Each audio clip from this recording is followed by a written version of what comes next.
Shalom saudara yang dikasih dalam Tuhan.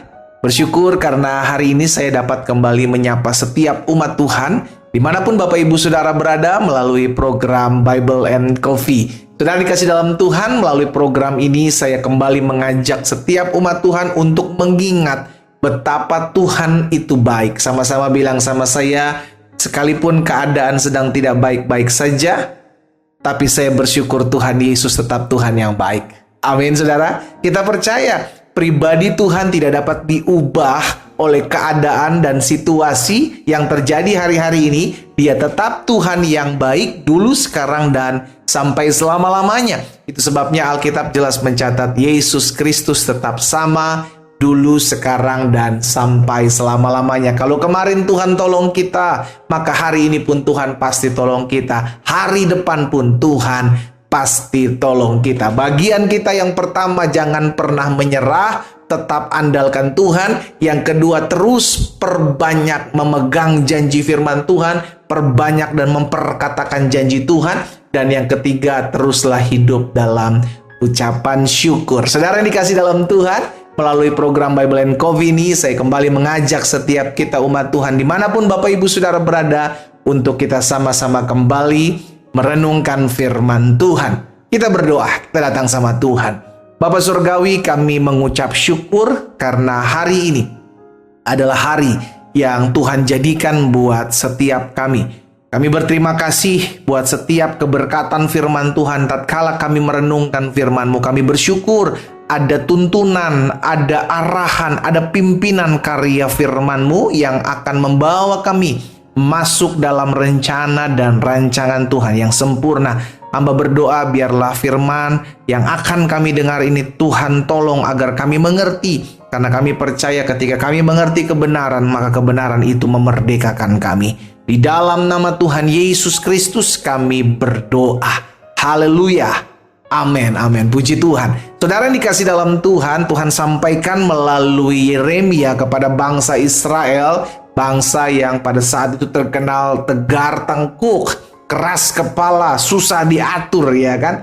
Perkataan ini disampaikan kepada bangsa Israel dalam Yeremia pasalnya yang kedua, ayatnya yang ketujuh. Yeremia pasalnya yang kedua, ayatnya yang ketujuh. Tuhan bilang begini saudara, aku telah membawa kamu, Tuhan membawa bangsa Israel ke tanah yang subur untuk menikmati buahnya dan segala yang baik daripadanya. Jadi saudara dikasih dalam Tuhan, Tuhan membawa bangsa Israel dari tanah perbudakan, dari tanah penindasan, dilepaskan mereka, dipimpin mereka di padang gurun, dan membawa mereka masuk ke tanah perjanjian, tanah yang berlimpah susu dan madunya, tanah yang Tuhan bilang, tanah yang subur, tanah yang menghasilkan segala buah yang baik. Tetapi apa yang terjadi? Dikatakan selanjutnya, tetapi segera setelah kamu masuk, kamu menajiskan tanahku. Tuhan bilang, kenapa tanahku? Karena memang tanah pemberian Tuhan, tanah yang tidak diupayakan oleh bangsa Israel dengan susah payah. Tuhan yang kasih, Tuhan yang menyingkirkan bangsa-bangsa yang ada di dalamnya. Menajiskan tanahku, kata Tuhan, tanah milikku telah kamu buat menjadi kekejian. Saudara yang dikasih dalam Tuhan, saya percaya tempat di mana bangsa Israel masuk, tanah yang berlimpah susu, adalah tanah yang dahsyat, tanah yang luar biasa, karena tanah itu adalah tanah perjanjian. Tetapi Tuhan bilang tanah yang baik menghasilkan buah-buah yang baik, tanah yang subur. Ketika mereka masuk, maka dengan perbuatan mereka, mereka menajiskan tanah itu. Dengan perbuatan mereka menjadikan tanah itu menjadi tanah kekejian.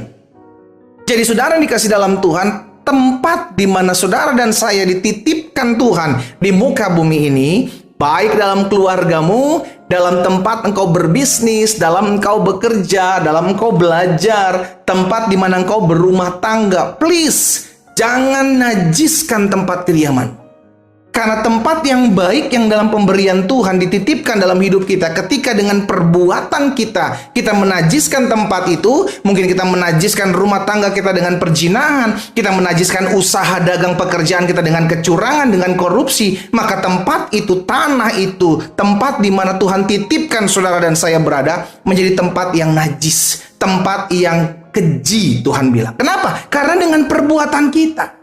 Yang tadinya tempat itu menjadi tempat diberkati oleh karena Tuhan titipkan itu, oleh karena Tuhan memberkati tempat itu, tapi dengan perbuatan kita bisa menajiskan tempat itu. Jadi hati-hati saudara yang dikasih dalam Tuhan, dengan apa yang kita perbuat dimanapun engkau berbuat, itu akan menajiskan tempat itu. Hati-hati saudara yang dikasih dalam Tuhan. Itu sebabnya dalam Yeremia 16 juga, dalam Yeremia 16 ayat yang ke-18, Tuhan bilang begini kepada bangsa Israel, Aku akan mengganjar 2 kali lipat kesalahan dan dosa mereka oleh karena mereka telah menajiskan negeriku. Ya, negeri yang berlimpah susu dan madunya ketika mereka masuk, tanah yang subur, tanah yang hasil buahnya luar biasa, dinajiskan oleh mereka dengan perbuatan mereka, dinajiskan dengan bangkai-bangkai dewa-dewa mereka yang menjijikan, dan telah memenuhi tanah milik kota Tuhan dengan perbuatan mereka yang keji, yang jahat, yang najis. Saudara dikasih dalam Tuhan. Jadi hati-hati sekali nih. Kita dititipkan Tuhan hari-hari ini apa? Dititipkan berkat dalam tempat pekerjaan, dititipkan berkat dalam tempat usaha bisnismu. Jangan najiskan dengan perbuatanmu. Engkau dititipkan istri, dititipkan suami. Dalam rumah tanggamu, diberkati rumah tanggamu. Karena firman Tuhan katakan, apa yang kuberkati, akan tetap, apa yang diberkati olehmu ya Tuhan, akan tetap diberkati untuk selama-lamanya. Tetapi tempat itu, rumah tangga itu, ketika engkau berzina, berselingkuh, maka rumah tangga tempat itu akan menjadi tempat yang najis di hadapan Tuhan. Tempat yang keji di hadapan Tuhan. Hati-hati sekali dengan perbuatanmu. Mungkin orang lain tidak melihat apa yang kau lakukan. Karena hari-hari ini orang lebih takut CCTV daripada mata Tuhan. Wow, miris saudaraku. Iya, tetapi tanpa CCTV pun Tuhan bisa melihat di tempat bahkan ketika CCTV tidak ada. Di tempat bahkan tidak ada mata manusia melihat. Mata Tuhan ada di sana dan mata Tuhan melihat apa yang saudara dan saya buat dan lakukan. Jangan sampai tempat di mana Tuhan titipkan kita ketika kita diberkati. Tempat di mana Tuhan percayakan tanah yang subur, tempat yang subur, tempat yang diberkati, tempat yang melimpahkan hasil kebaikan Tuhan. Tetapi karena perbuatan kita, maka tempat itu menjadi tempat yang najis, tempat yang di mana Tuhan melihat engkau melakukan sebuah kekejian. Saudara dikasih dalam Tuhan, hati-hati dengan perbuatan kita. Dimanapun tempat Tuhan titipkan kita, berkati tempat itu. Dimanapun Tuhan percayakan, tempat di mana Tuhan titipkan saudara dan saya, ucapkan berkat tempat itu. Dan juga hati-hati dengan perbuatanmu. Kita berdoa, kita datang sama Tuhan. Bapa, dalam nama Tuhan Yesus, kami bersyukur kami selalu diingatkan oleh firman-Mu. Kami bersyukur kami selalu diarahkan oleh firman-Mu. Firman-Mu yang membersihkan hati kami, firman-Mu yang menuntun jalan kami, sehingga semakin hari kami semakin hidup mempermuliakan nama Tuhan. Kalau hari ini kami mendengarkan firman Tuhan, oh Tuhan membawa kami masuk dalam tempat yang dahsyat, yang luar biasa, tanah yang diberkati. Karena di tempat di mana anak-anak Tuhan berada, maka tempat itu diberkati oleh Tuhan. Bersamaan dengan itu kami juga mau hidup dalam kekudusan, kami juga mau hidup dalam kebenaran yang memerdekakan. Sehingga tempat di mana kami berada, tempat itu menjadi tempat di mana hadirat Tuhan ada, kuasa Tuhan dinyatakan. Hamba berdoa buat setiap umat Tuhan yang mendengarkan firman-Mu saat ini. Dimanapun mereka berada, dalam rumah tangga mereka, dalam tempat usaha, bisnis, pekerjaan mereka, biar Roh Kudus terus beracara di hati setiap umat Tuhan untuk melakukan apa yang benar di hadapan Tuhan. Karena mata Tuhan menjelajah ke seluruh bumi. Di dalam nama Yesus. Terima kasih Bapa. Hamba berdoa juga buat yang sakit, Tuhan jamah dan sembuhkan. Allah pulihkan dalam nama Tuhan Yesus. Bahkan yang berbeban berat, yang memerlukan kekuatan pertolongan, Roh Kudus memberikan kekuatan pertolongan, bahkan penghiburan. Berkat-Mu ada atas kami. Dalam nama Yesus Kristus Tuhan, kami berdoa. Haleluya. Amin.